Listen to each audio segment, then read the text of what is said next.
자, 지금 사도 바울은 고난을 당하고 궁핍한 예루살렘 교회를 돕기 위해서 조직적인 헌금 프로젝트에 들어갔습니다. 그래서 마게도냐 교회, 즉 빌립보 교회와 데살로니가 교회에 이미 요청을 해놨고, 터키 갑바도기아 중부 내륙에 있는 갈라디아 교회에다가 헌금 요청을 해놨고, 드디어 이제 아가야의 수도 고린도 지역에 있는 교회에다가 이 편지를 쓰면서 우리의 모든 이방인 교회, 갈라디아 교회, 에페소 교회, 빌립보 교회, 또 데살로니가 교회, 고린도 교회들이요, 다 우리가 헌금을 십시일반 모아서 예루살렘에 우리에게 영적으로 복음의 도전을 주어서 예수 믿고 구원받게 한 그 거룩한 예루살렘 교회, 경제적으로 궁핍한 저들에게 우리가 헌금을 보내줍시다. 그런데 사도 바울은 이 돈 때문에 하도 비난을 많이 받았어요. 돈 때문에. 목사들 그런 비난 받아요. 우리 목사님은 부자들만 좋아해. 우리 목사들은 재정을 지 맘대로 써. 목사님이 교회 돈을 횡령한 것 같아. 하여간 얘기 많이 나오지 않습니까? 사실이든 아니든 떠나서 이런 이야기들은 많이 화제가 됩니다. 그런데 사도 바울도 고린도 교회에서 그런 비난을 많이 해요. 야, 지가 사도냐? 예수님의 사도 축에도 안 들고, 예수 당시에는 예수님 핍박하던 존재가 지가 뭔데 헌금을 관리하고 운영하고 이렇게 누구 보고 헌금해서 도와주라 이런 소리 하냐? 사도도 아닌 주제에 이러고 인신공격, 또 특별히 자존심 상할 만큼 돈 때문에 공격을 많이 당했어요. 그래서 당신들이 헌금한다고 해서 걷어갖고 내가 갖다가 주지 않겠다. 왜? 배달 사고 나니까. 제가 가고 신방 가면은 그 감사헌금, 신방 감사헌금 봉투 내놓으면 제가 절대 안 받지 않습니까? 받은 분 아마 신방 받은 가운데 아마 아무도 없을 거예요. 저는 절대 안 받아가요. 주일날 교회 와서 당신 손으로 집어넣으십시오. 왜냐하면 그거 배달 사고 나기 때문에 안 받습니다. 제가 집에 가다가 호주머니에다가 집어넣을 거거든요. 그래서 제가 헌금을 꼭 받지 않고 자기 손으로 하게 하는데, 그 사도 바울도 너무 그 자존심 싸움이라 그럴까, 깔끔 떤다 그럴까, 그런 거죠. 그래서 3절에 그렇게 시작된 거예요. 내가 이럴 때 너희가 헌금 모아놓은 것들 다 갖다가 이제 줄 텐데, 너희가 인정한 사람, 그러니까 봉투를 나한테 주지 말고 고린도 교회 교인들이 헌금한 거 너희들 가운데 크레딧이 있는 사람, 그 사람 손에다가 이렇게 주라 이거예요. 너희가 인정한 사람에게 편지를 줘서 너희의 은혜를 모은 돈 예루살렘으로 가지고 가게 하겠다. 근데 이 사람이 예루살렘에 한 번도 가보지도 않고 예루살렘 교회 교인들하고 어떤 컨택 포인트가 없죠. 요즘같이 핸드폰으로 연락해 줄 수 있는 것도 아니니까 돈하고 편지 써가지고 이거 구제 헌금입니다. 우리가 모았습니다. 얼마입니다. 이런 데 써주십시오. 그런 내용과 함께 보내는데, 예루살렘에 가서 누구를 어떻게 만나야 좋을지 모르고, 그것도 자기가 믿는다고 하지만 이 사람이, 여러분, 비행기도 없는 시절에 걸어서 배 타고 고린도에서 예루살렘까지 가야 돼요. 즉 그리스에서 이스라엘까지 가야 돼요. 직접 발로 전하잖아요. 온라인 이런 거 없는 시대니까. 그러니까 고린도 교회 교인들이 돈은 모아서 주긴 주겠는데 이게 전달 과정이 조금 여러 가지로 좀 이렇게 힘든 거예요.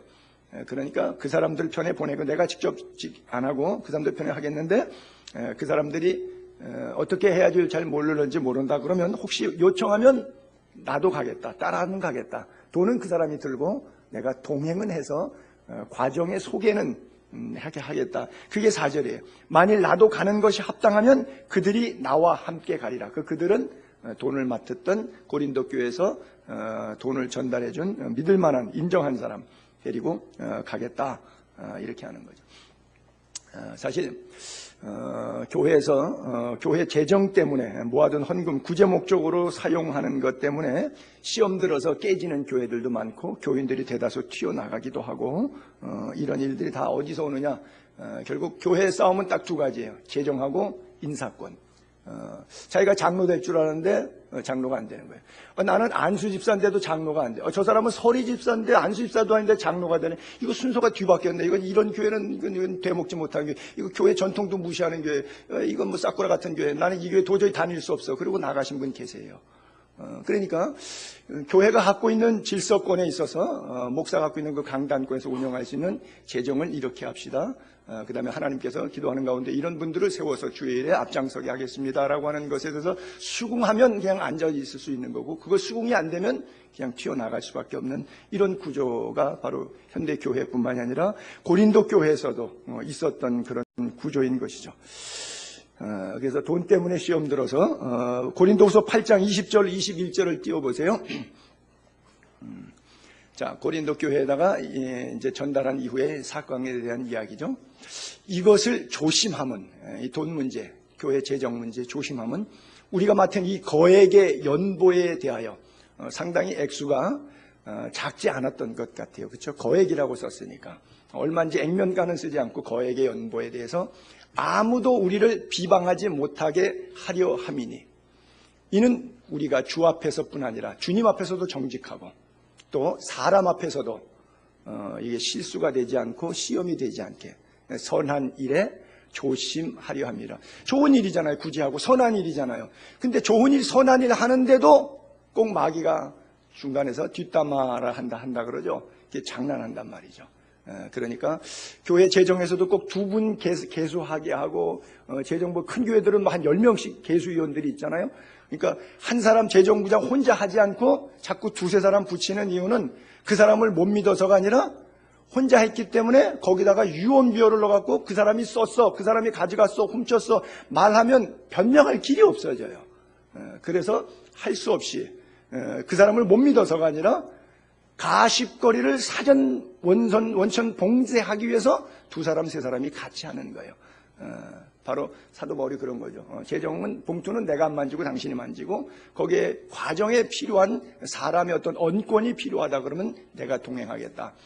워낙 작지 않은 금액, 거액의 연보를 당신들이 해줬기 때문에 사람은 돈에 초미에 관심이 많기 때문에 이 돈 때문에 잘못하면 비방받으니까 거기 비방받지 않도록 조심하겠다 그래요. 여러분 당연히 조심해야 되겠죠. 조심하지 않으면은 뭐가 문제냐면, 예를 들어서 목사가 신뢰를 잃어버렸어요. 그러면 둘 중에 하나입니다. 그분은 교회에 나올 수가 없어요. 자, 여러분이 저를 신뢰할 수 없어요. 재정 문제에 있어서. 제 설교가 여러분에게 은혜가 되겠습니까? 안 되죠. 그러면 여러분은 교회를 떠나셔야 돼요. 둘 중에 하나입니다. 제가 나쁜 목사예요. 신뢰할 수 없어요. 재정적으로 부도덕해요. 교회 운영에. 근데 그 설교가 아무리 명설교를 하고 있은들 여러분 은혜가 됩니까? 안 됩니까? 안 되잖아요. 은혜가 안 되는데 여기 이 자리에 계속 앉아있으면 앉아있을수록 세월이 가면 갈수록 한 달, 두 달 더 가면 사태는 더 심각해집니다. 그때는 원색적인 공격까지 나오게 돼요. 그냥 가시는 게 낫습니다. 가십시오. 왜냐하면 목사의 설교가 안 되는데 어떻게 여기서 공동체 생활이 가능하겠어요? 그래서 조심해야 된다는 거예요. 신뢰 한번 무너지면 목사의 설교는 더 이상 여러분들의 삶에 은혜가 될 수가 없어요. 그래서 그만큼 조심해야 되는 것이고, 신뢰를 잃어버리면 다 잃어버리는 거예요. 정말 그랬다 그러면 목사는 정직하게 그 목사가 사표 내야지 옳아요.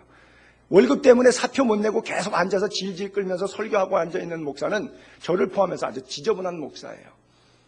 반대로 그 목사에게 전혀 그런 일이 없는데 딴 얘기 듣고서는 오해하거나 그렇게 해서 교회 신앙생활을 자폐적으로 한다 그러면 그 사람에게 유익이 없겠죠. 그것 또한 비참한 일입니다. 그래서 그것이 사실이든 아니든을 떠나서 신뢰 관계가 형성되지 않으면 목회는 불가능하고, 같은 교회 안에서 신앙 안에서 공동체 생활하는 것은 현실적으로 불가능해진다고 하는 것이죠. 그리고 가능한 한 부탁드립니다. 절대 첫 시험을 들지 마세요. 한 번 딱 시험 들면 회복된다는 것 불가능합니다. 다른 곳에서 새롭게 신앙생활, 다른 교회, 다른 목사한테서 전혀 모르니까 그 목사는 또 그 목사 싫어서 다른 교회는 또 나갔겠죠. 그 얘기 듣지 말고 다른 교회 가서 그냥 신앙생활 깨끗하게 시작하면 괜찮아요. 잘할 수 있어요. 그러나 거기서는 또 여기서 느꼈던 것 같은 똑같은 시험을 당하지 말고 그냥 하면 돼요. 근데 시험 한번 당했는데, 목사에 대한 불신이 한번 생겼는데, 아니구나, 그 잘못된 거였구나, 유언비어였구나, 우리 목사님 그런 분 아니었구나, 다시 앉아 있어봐야 소용없어요. 은혜 안 됩니다. 왜냐하면 그것이 자기의 기업 잔상법과 선입견의 힘으로 작용하기 때문에 한 번 시험 안 들어야지 시험 당한 다음에 회복되는 것은 깨진 그릇 붙여놔봐야 본드 자국 그대로 있어서 그것이 늘 아픔으로 상처로 시각적으로 보입니다. 그래서 부디 바라기는 어디를 가서서 신앙생활 하셔도 처음에 안 깨지고 끝까지 갈 수 있도록 하시고 깨졌다 그러면 그 봉합은 별 의미가 없다. 물론 하나님의 성령이 치유해 주시면 가능성이 없지 않아 있겠지만 제가 지금까지 교회 역사에서 봐왔던 짧은 5년 동안의 한국 목회 경험을 통해서는 현실적으로는 불가능하다. 왜냐하면 제 자신이 찍어버리거든요. 저 인간 어디 가도 그렇게 신앙생활 할 인간이야 그러거든요. 그리고 교인들도 목사를 볼 때 저 목사는 말만 그렇지 실제적으로는 그렇지 않아 위선자야. 이 생각을 지울 수가 없기 때문에 그래요.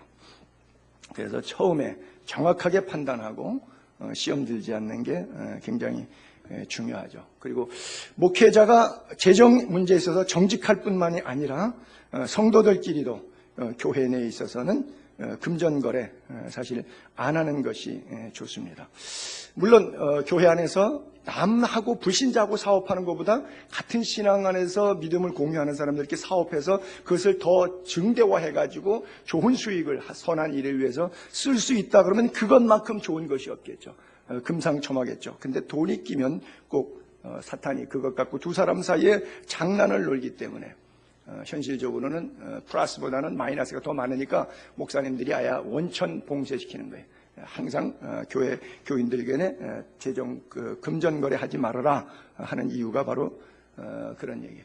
제가 호주에 세 교회 연합 집회를 갔었는데 우리 동기 목사와 후배 목사 둘이 있어가지고 세 교회가 주일날 연합 집회를 했습니다. 가서 우리 동기 목사 들어갔는데 옥경호 목사라고 가서 보니까 교인들이 이제 다 모여서 예배를 드리고 그때 이제 야외 나가서 뭐 이렇게 구워 먹고 뭐 이렇게 바베큐 파티하고 뭐 이랬는데 연합으로 모였으니까 이제 파티도 겸해서 뒤에 트렁크를 타게 그랬더니 뭐 청소도구가 어마어마하게 많아. 한 주간 있으면서 이야기를 들어보니까 우리 동기 목사가 경제적으로 어려우니까 교회 개척가 이민 가서 호주에서 뭘 했냐면 청소 용역업체에 가갖고 일을 했어요. 그러다가 그 청소 용역업체를 한국 사람한테 샀어요. 그래갖고 빌딩 몇 개를 맡아갖고 다 퇴근하면 밤에 가가지고 불 켜놓고 청소 싹 해놓고 쓰레기통 싹 비워놓고 딱 해서 이제 돈 받는 건데 이 수입이 어마어마한 액수예요. 그래서 교인들이 이민 오면 처음에 어디 가서 뭘 할지 모르니까 시드니에서 이 목사가 잡 없지? 내가 잡 줄게. 그래서 교인들이 전부 청소하는 사람들이에요. 그리고 목사님이 청소 용역회사 사장님이에요. 교인들 꼼짝 못하더구만요. 목사님이 반말로 막 시켜도 워낙 청소로 저기 청소 저기 좀 매칭 청소해 뭐 이렇게 청소를 늘 시키던 사람이니까 습관이 있고 언어의 표현을 늘 그렇게 하다 보니까 제가 볼 때 야 사장이 종업원 이렇게 하대하듯이 목회자가 교인을 하는데 저는 은혜가 영 안 되더라고요. 야 어떻게 저렇게 목회를 하지? 그러니까 영역으로 목회하는 게 아니라 월급 주는 것으로 목회를 하고 있더라고요. 뉴질랜드 갔더니 서울정이라고 하는 식당에 오클랜드 시리 내에 있는 건데 거기서도 제가 집회를 했는데 보니까 식당을 해요. 그래서 주중에 식당하고 주일날은 식당 운영 안 하고 거기서 예배를 드는데 종업원들은 다 그게 교인인 거죠. 담임 목사님이 사장이니까 이런 관계로 결탁이 되어 있더라고요. 그래요. 내슈빌에서도 우리 연합집회 12개 교회가 연합집회를 했어요. 그래서 한 주간 동안 있었는데 그 연합집회 했던 그 내슈빌 한인 목회자 연합회 회장 목사님이 거기는 한 500명 이상 모여서 큰 교회를 이렇게 목했는데 그분은 이제 지금 여기 서울 동대문 감리교에 왔죠. 서기행 목사님이라고. 근데 이제 그분은 이제 회장은 아니었고 교회만 크니까 한 12개 교회 모이니까 한 500명 모이니까 교회만 거기 있었고 그것을 운영했던 회장 목사님 교회는 작았어요. 그제 한 3, 40명 정도 이렇게 모였는데, 근데 그분은 세탁소를 한 3개, 4개를 운영하고 계시더라고요. 전 교인이 다 세탁소 직원들이. 보통 미국은 세탁소가 공장 같아가지고요. 하나 세탁소 큰 데는 종업원이 한 20여 명 정도 됩니다. 작으면 5, 6명 정도 세탁소가 종업원이. 그래서 커요. 그래서 미국 비즈니스 가운데 모텔 비즈니스, 가스 스테이션 주유소 비즈니스, 세탁소 비즈니스. 이게 전부 다 주로 한국 교포들이 그걸로 다 돈 벌고 괜찮은데 주로 세탁소는 주일을 쉬기 때문에 신앙생활하기 아주 괜찮아요. 모텔이나 가스 스테이션 같은 거는 주일 쉬기가 어려워갖고 좀 어려운데 세탁소는 아주 그 시기가 주일을 예배하기가 괜찮죠. 그래서 그 목사님도 그렇게 하고 계시더라고요. 근데 제가 보기에는 그렇게 그 목회자 요즘에 이중직 문제가 있는데 그게 좋지 않은 것 같았어요. 그냥 뭐 그건 제 식인데 옳은 건 아니고 그냥 제 사견이지만 그냥 먹든지 굶든지 그냥 그 일에 전무하는 것이 풀타임 사역자에게서는 필요한 자세일 텐데 현실적으로 또 뭐 어떻게 하겠습니까? 우리 지금 여기 성남 지방에 내에서도 어떤 목사님은 개척 벌써 27년째가 됐는데도 교인이 서너 명밖에 없어갖고 사이드 잡으로 대리운전을 하시고 계시거든요. 밤에. 그리고 또 오셔서 새벽 예배 인도하시고 또 하루를 지내시는데 참 어렵죠. 굉장히 난 그런 직업이라고 볼 수가 있죠. 어쨌든 그래서 이런 면에 있어서 조금 더 물질 문제에 있어서 깨끗하게 산다는 것, 정직하게 산다는 것, 그 고난 속에서도 굴하지 않고 산다는 것, 이거 굉장히 쉽지 않은 이야기죠. 그래요. 아테네에 있을 때 한인교회 때 한번 신방을 갔는데 어떤 집에서 예배 도중에 누가 배를 눌러서 문을 열었는데 집주인, 그때 한 3층짜리 미니 아파트인데 위에 층에 주인이 사는데 그 내려왔어요. 근데 예배 중에 와가지고 싸움이 됐어요. 왜냐하면 6개월째 지금 집세를 못 내고 있는 거예요. 그러니까 여자 집사님이 나를 그때 탁 이렇게 내세웠어요. 목사님이 보증한다고 해주세요. 꼭 이달 내로 다 갚은다고 보증을 쓴다. 그러니까 싸움을 중지시키기 위해서 나한테 보증을 쓴다고 얘기를 해달라는 거예요. 그러니까 그리스는 그릭 오르토독스 처치라 해서 빠빠스라고 하는 목회자의 신용은 굉장히 크레딧은 제일 최고입니다.希腊정교회에 있어서의 빠빠스는 모든 언권에 있어서는 최고예요. 인생의 3대사를 다 장악하고 있기 때문에 출생, 결혼, 장래 문제를 빠빠스가 집례하고 있기 때문에 그러니까 어떤 성직자의 크레딧을 악용하는 거죠. 신방원 목사 꼼짝 못하게 목사님이 이달 내로 갚을 테니까 걱정하지 말고 그냥 올라가라고 한마디 해주세요 그러더라고요. 제가 못 해드렸습니다. 신방 갔는데 그 교인이 얼마나 섭섭하겠어요.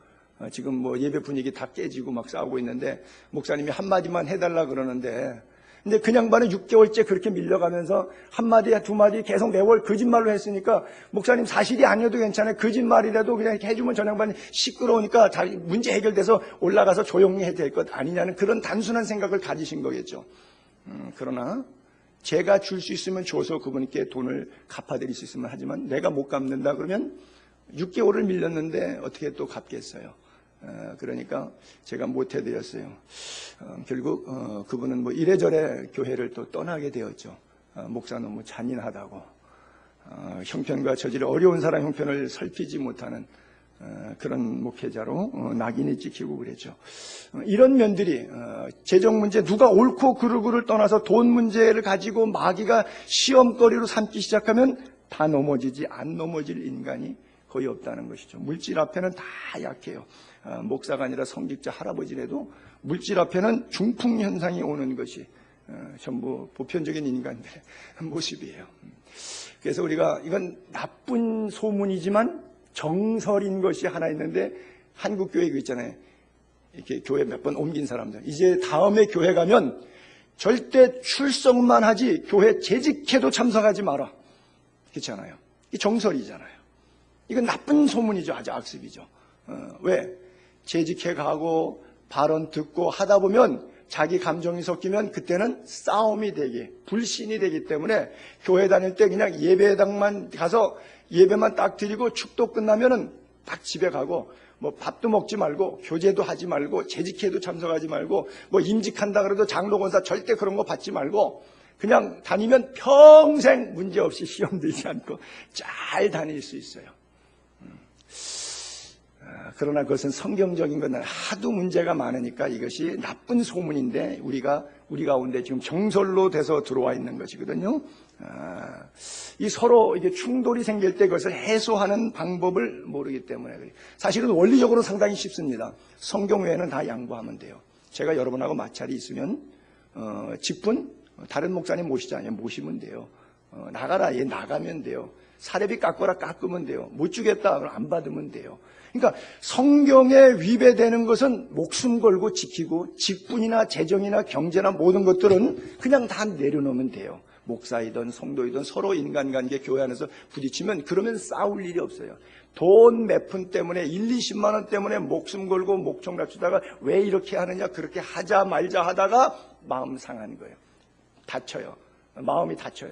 그 다음부터는 메시지가 안 들어오고, 교제에서 아무리 그가 하는 좋은 내용, 정확하고 사실적인 내용을 얘기를 한들 네 인격이 그런데 네 입에서 나오는 사실적인 얘기가 무슨 의미가 있느냐, 이렇게 되는 거예요. 사도 바울이 이런 경험을 너무나 많이 했어요. 그래서 그 아픔 때문에 이 거액의 이 구제비를 가지고 예루살렘 교회에 가는 데 있어서 심리적인 압박감과 부담감이 있어요. 선한 일은 하고 싶어요. 예루살렘 교회가 어려운데 고린도 교회가 정말 은혜 받았다 그러면 어떤 감사하는 마음을, 자기네들이 유효한데 여긴 빵이 2개 있고 저쪽은 빵이 없어서 주고 가니까 2개 중에 하나는 네가 먹고 하나는 이쪽으로 전달해 주면 좋겠는데, 목사의 역할이 이런 것들을 담당하는 것인데 하나님의 감동을 주어서 그렇게 시켜서 하게 하는데, 연보에 관해 이야기하는데, 이거를 하는 과정에 하도 들었던 얘기 때문에 이후락이 그리고 팥을 만지니까 손에 콩고물이 묻었다고 하는 식으로, 이런 식으로 자꾸 비난과 그 사역에 대한 짠지를 거니까 사도 바울이 하면서도 선한 일에 애쓰도록 하면서도 자기 마음속에 자꾸 이렇게 협심증이 오는 것이죠. 그래요. 그러니까 안에서 듣는 얘기와 밖에서 듣는 얘기, 이건 꼭 맞긴 좀 이상한데, 이광요라고 하는 수상이 있습니다. 장기 집권했죠. 수십 년 동안. 싱가포르에 아주 깨끗합니다. 지구상에서 제일 깨끗한 나라가 싱가포르인지 몰라요. 질서 잘 지킵니다. 여러분들에게도 제가 몇 차례 얘기했는데, 교통질서 잘 지키십시오. 새벽 2시, 3시, 4시에 갈 때도 빨간불이면 그냥 서 계세요. 빨간불에 안 서는 나라는 좀 극단적으로 대한민국밖에 없어요. 물론 중국도 잘 안 지키더구만요. 근데 정확하게 준법 정신이 있어야 돼요. 잘 지켜야 돼요. 근데 빨간불인데도 차 없다고 그냥 슉 가버리고, 더군다나 외곽도로, 시내를 벗어나 외곽도로 가면은 다 그래요. 앞으로 여러분 예수의 교회 교인들은 그런 면에 있어서는 정직하게 앞으로 잘 지키세요. 그 이광현 수상 얘기하다가 그랬는데, 그 수상이 안에서는 얼마나 나쁜 사람이냐 하면, 담배꽁초 버리면 데려다가 40대 매를 곤장을 때립니다. 벌금을 때리고 사람을 엉덩이를 갖다가 직접 때려, 경찰서 가갖고 사람의 신체를 가해하는 그런 벌금을 내려요. 우리는 뭐 하다가 10만 원 벌금, 티켓 받고 이러잖아요. 근데 이 사람은 진짜 곤장을 막 40대씩 때려요. 경찰에 데려다가. 그러니까 사람들이 이제 아는 거예요. 잘 지켜야 되겠다. 담배꽁초 안 버려. 교통질서 잘 지켜. 깨끗하고, 저같이 제3국 외국 사람들 싱가포르 가면요, 정말 깨끗하고 괜찮은, 국민 정신이 조금 이렇게 수준이 높다, 이렇게 다 평가를 해줘요. 그런데 외국 사람들은 칭찬하지만 본국 사람들은 독재자라고 욕하죠. 나쁜 놈이라고. 세상에 사람 인격을 이렇게 무시할 수 있냐고. 그런 거예요. 꼭 그런 건 아니지만 박정희 대통령도 공과 과가 있지 않겠습니까? 밖에서 보는 사람들은요, 새마을운동 배운다 그러고, 대한민국이 그 6.25 폐허 속에서, 전쟁 속에서 경제가 그렇게 오게 한 것은 역대 대통령 가운데 박정희 이상이 없다고 막 그래요. 우리는 이 안에선 다른 각도로 또 이야기하죠. 그래요. 그러니까 사도 바울은 하나님이 보실 때의 바울의 어떤 모습과 또 사람이 바울을 보는 모습과는 평가가 완전히 다를 수가 있었던 거예요. 이 문제 때문에 사도 바울이 그 중간에서 하나님이 부르심과 명령에는 순종을 해야 되겠고, 그 순종하는 가운데 자꾸 들리는 부정적인 얘기를 들으니까 이거 안 하고 싶고, 때려치고 싶고, 안 가고 싶고, 이런 것이 자기 내면 안에서 계속해서 갈등으로 일어나고 있는 거예요. 한국 국회의원과 정치 지도자들을 비난하는 것은 아니지만, 교육부의 정책 기획관이었던 나향욱 씨라고 하는 사람이 민중은 개돼지와 같다는 얘기를 해갖고 한 달 내내 발발 끌었던 적이 있어요. 근데 그 사람은 이렇게 말해볼게요. 솔직하게 그냥 툭 튀어나왔어요. 평소에 자기 생각이 너무 한심하니까 그냥 평소 생각인데 툭 튀어나왔어요. 걸린 거예요.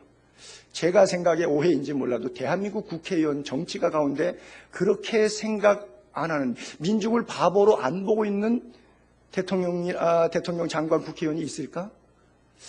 아마 다 한심스럽게 그렇게 생각하고 있는데 차마 그렇게 말했다간 몰매 맞을까 말 안 했는데 이 나향욱 씨는 못 모르고 그냥 툭 튀어나온 거예요. 뭘 얘기하다가. 그러니까 몰매 맞은 거예요. 그러니까 아닌데도 뚱뚱해도 어쩜 이렇게 날씬하세요? 거짓말 해야지 좋아요. 그렇지 않아요?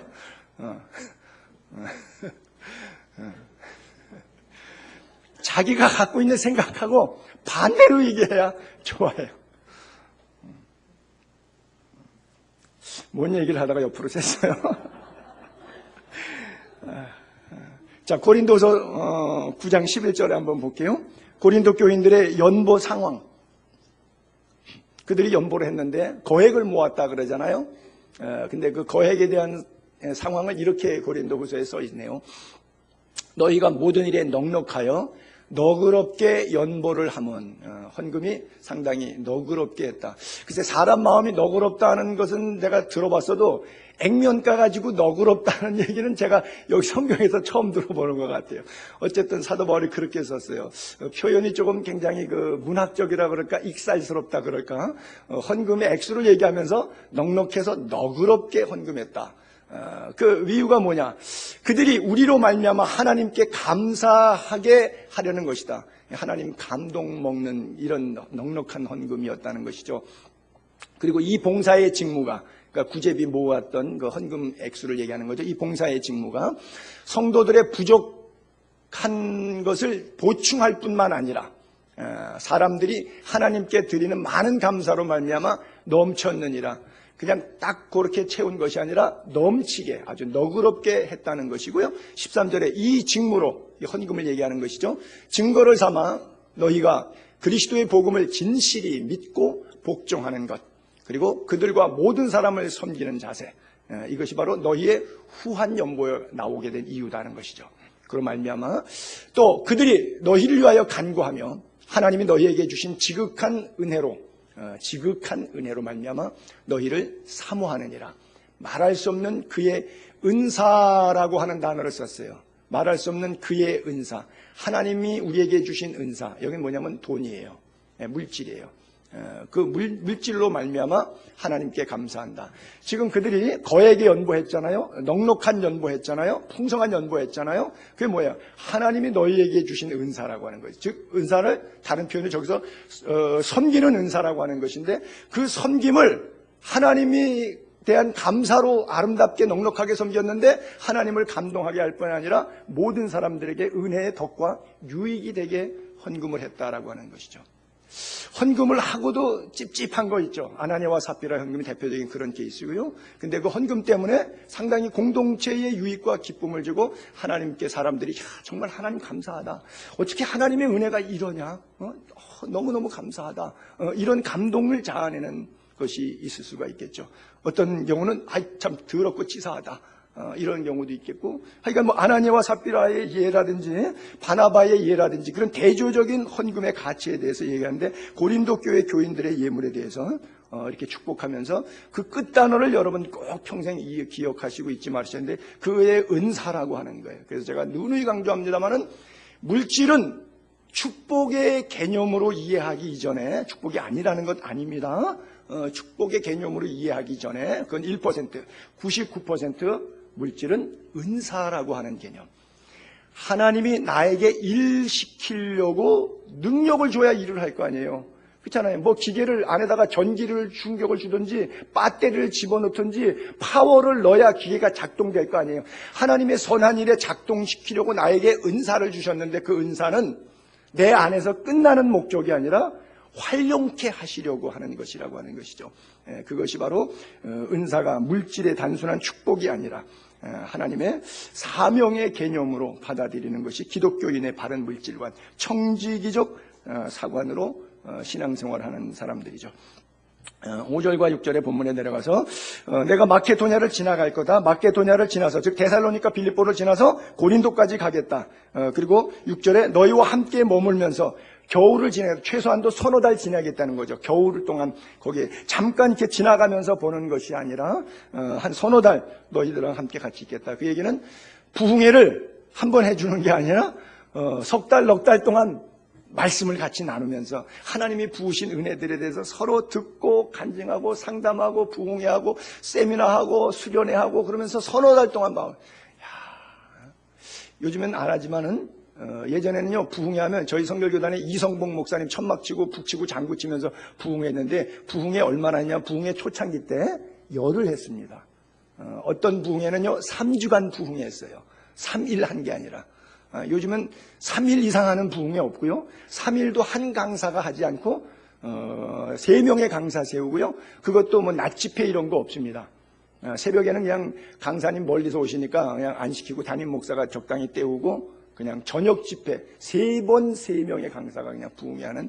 그러니까 은혜 받기 위해서 말씀을 한 사람이 준비해서 기도하는 가운데 열심히 전파하는 게 아니라 그냥 뭐 네임밸류 있는 사람이 와서 1시간 세미나 하듯이 한번 터뜨리고 가는, 여기서 터뜨리고 저기서 터뜨리고 그냥 그러고 가는 그런 형태의 이제 부흥회가 된 거죠. 그래서 좀 부흥회 질도 많이 떨어지긴 했는데 어쨌든 사도 바울은 마케도냐를 지나갈 때 잠깐 지나가는 것이 아니라 너희들에게 오래 지냈으면 좋겠다. 근데 가만히 보니까 속내가 조금 있는 것 같아요. 제가 억지로 해석하는 건지는 모르겠는데 그냥 잠깐 있다가 한번 이렇게 보고 지나가면 감동이 별로 없으니까 헌금을 잘 안 해줄 거 아니에요. 근데 석 달, 넉 달 동안 같이 지내고 은혜 막 받고 그리고 가겠다 그러면 돈 좀 내놓고 다니겠습니까? 그런 생각이 조금 들지 않는가? 그래서 내가 너희와 함께 머물며 겨울을 6절에 겨울 지낼 듯도 하니 이는 너희가 나를 내가 갈 곳으로 보내어주게 하려 함이니라. 그 다음 곳 갈 때 선교비 채워줘야 간다 이거죠. 왜? 무일푼으로 무전여행하듯이 하니까. 그러니까 지금 터키 에페소에서 고린도에 가겠다 이거예요. 고린도에서는 어디를 그 다음에 갈 거냐? 로마를 갈 생각을 갖고 있었거든요. 그러니까 로마 갈 경비는 없잖아요. 나중에 하나님의 은혜로 죄수 호송선 타고 국비로 여행을 떠나게 되었지만은, 그러나 바울은 그건 몰랐잖아요. 가이사랴 이니양 감옥 갔다가 죄수 호송선으로 풍랑 만나면서 그렇게 가게 될 줄은 바울은 몰랐거든요. 그러니까 어차피 지금까지 계속 누군가 헌금에 의해서 자기가 선교지를 돌아다녔기 때문에 당연히 이제 가다가 보면 당신들이 구제 헌금해서 예루살렘 교회로 갖다 주고 너희에게 가면 그 다음 행선지 가는데 뱃삭 들어가는 것과 쑥식비 정도는 당신들이 선교비를 조금 채워주지 않겠는가. 지금 그것을 넌지시 구걸하고 있는 것이죠. 그리고 고린도에서 로마로 가겠다. 그리고 로마서를 쓸 때도 보면 너희들이 채워주면 내가 서바나까지 가려고 하는데 그 다음에 로마에 갔다가 로마 교인들이 도와주는 돈 가지고 선교비 가지고 또 이제 서바나 땅끝까지 나아가겠다. 이게 이제 바울의 속내가 이 속에 들어가 있는 거죠. 로마서 15장에 보게 되면 고린도에서 로마서를 썼어요. 그때 저 때는 이제 고린도 교회 헌금 가지고 예루살렘으로 구제비 갖다 주러 가면서 거꾸로 역방향으로 가면서 이제 편지 이제는 이 지방에 일할 곳이 없고 14개월 동안 있었어요. 저는 저런 구절을 볼 때 너무 바울한테 부끄럽고 하나님께 죄송한데 18개월 동안 했는데 고린도 지역에 노예 포함해서 50만 명이 살았어요. 근데 고린도 지방에 일할 곳이 없다. 얼마나 부지런히 목회하고 노방전도 하고 다녔는지, 그들이 예수 믿던 안 믿던은 상관없이 복음을 노방전도 길에서 막 외치고 다니고 예수 믿으세요. 예수 믿으세요. 시장에 가면서 길에 가면서 길바닥에 가면서 듣든지 말든지 나를 조롱하든지 뭐 자존심 내려놓고 그냥 떠들고 다녔어요. 18개월 동안. 예수 믿으세요. 예수 믿으세요. 예수 믿으세요. 50만 명 사는 고린도 도시에. 그랬더니 이 지방에 일할 곳이 없대. 이제 내가 어느 정도는 떠드는 것 같다 이 얘기예요. 참 대단한 열정이죠. 참 제가 부끄러움을 많이 느껴요. 저런 구절을 보면. 그 고린도에 일할 곳이 없대. 더 이상 설교할 줄 사람 대상이 없을 정도로 일할 곳이 없고, 또 여러 해 전부터 옛날에 머릿속에 있었던 계획이에요. 언제든지 서바나 스페인 갈 때 너희에게 가기를 바라고 있었어요. 스페인 가기 전에 너희에게 로마도 간다, 들른다는 거예요. 이는 지나가는 길에, 스페인 가는 길에 너희를 보고 로마에 정착했다가 먼저 너희와 사귐으로 얼마간 기쁨을 가진 후에 말씀으로 같이 은혜 안에서 교제 나누고 하나님의 사랑 나누고, 그리고 너희가 그리로 서바나로 보내주기를 바람이라니까 돈 내놓으라 이거죠. 서바나 갈 경비, 선교지 또 떠날 여행 경비를 달라. 바로 이 얘기죠. 그러니까 고린도에서 로마 갈 때는 고린도 교인들이 되고 로마에서 서바나 갈 때는 로마 교인들이 되고 대책이 없지만 그냥 속수무책이지만 그렇게 해서 내가 은혜를 전하니까 은혜에 대한 보답으로 신령한 것으로 섬겼으니 육신의 것으로 당신들이 섬기는 것이 옳습니다. 그리고 연보에 대한 이야기와 그 필요한 소요에 대한 경비에 대한 과정 이야기를 스스럼 없이 솔직히 다 털어놓고서는 이렇게 얘기를 했어요. 그런데도 비난이 상당히 바울에게 많이 쏟아지죠.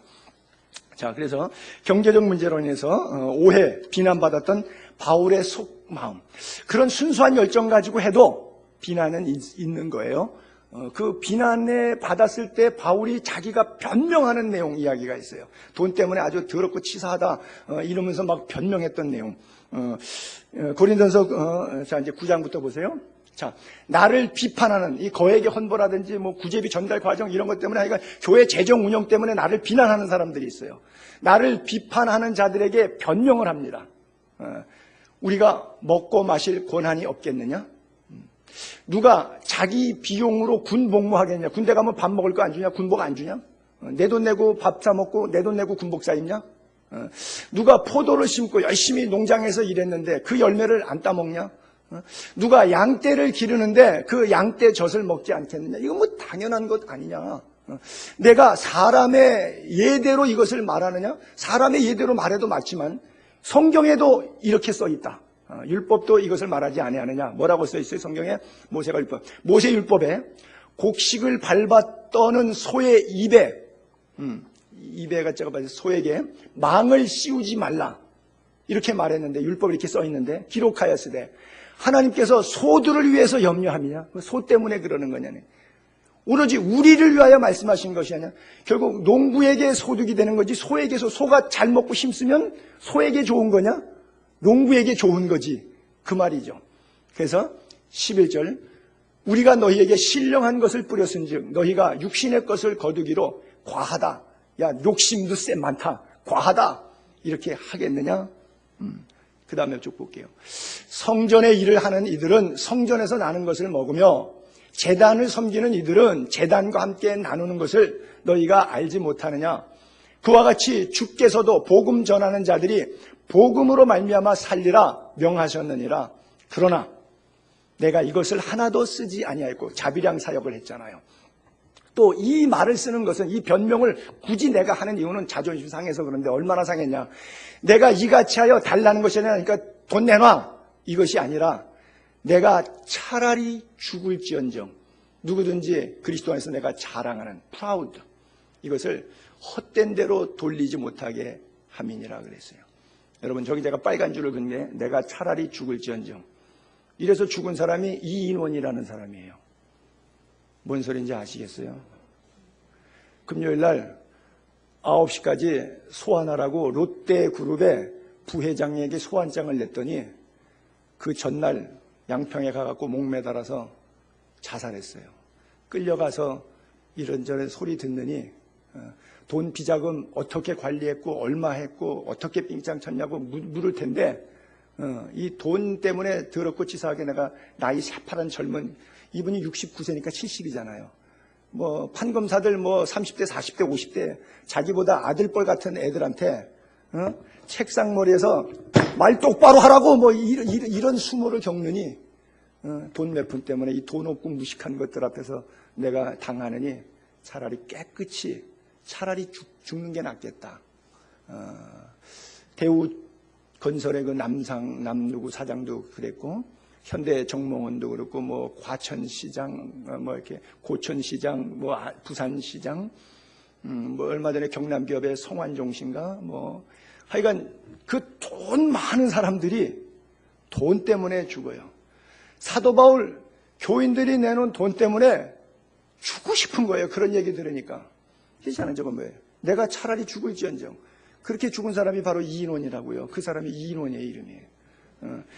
저것을 신앙 안에서 승화시키면 바울 되는 거고 저거 못 견디면 이인원 되는 거고 성환종 되는 거예요. 그 어느 날 갑자기 그 사람이 나오는 게 아니라 근데 다 모든 이슈가 뭐예요? 돈. 교회 안에 성물이라고 하는 돈이나 세상 기업의 비자금이라고 하는 그렇게 깨끗하지 않은 돈이나 모든 돈이 생명을 살리기도 하고 죽이는데 살리고 죽이는 가치의 힘의 저울질을 누가 하느냐? 말씀이 하는 거예요. 하나님이 하는 거예요.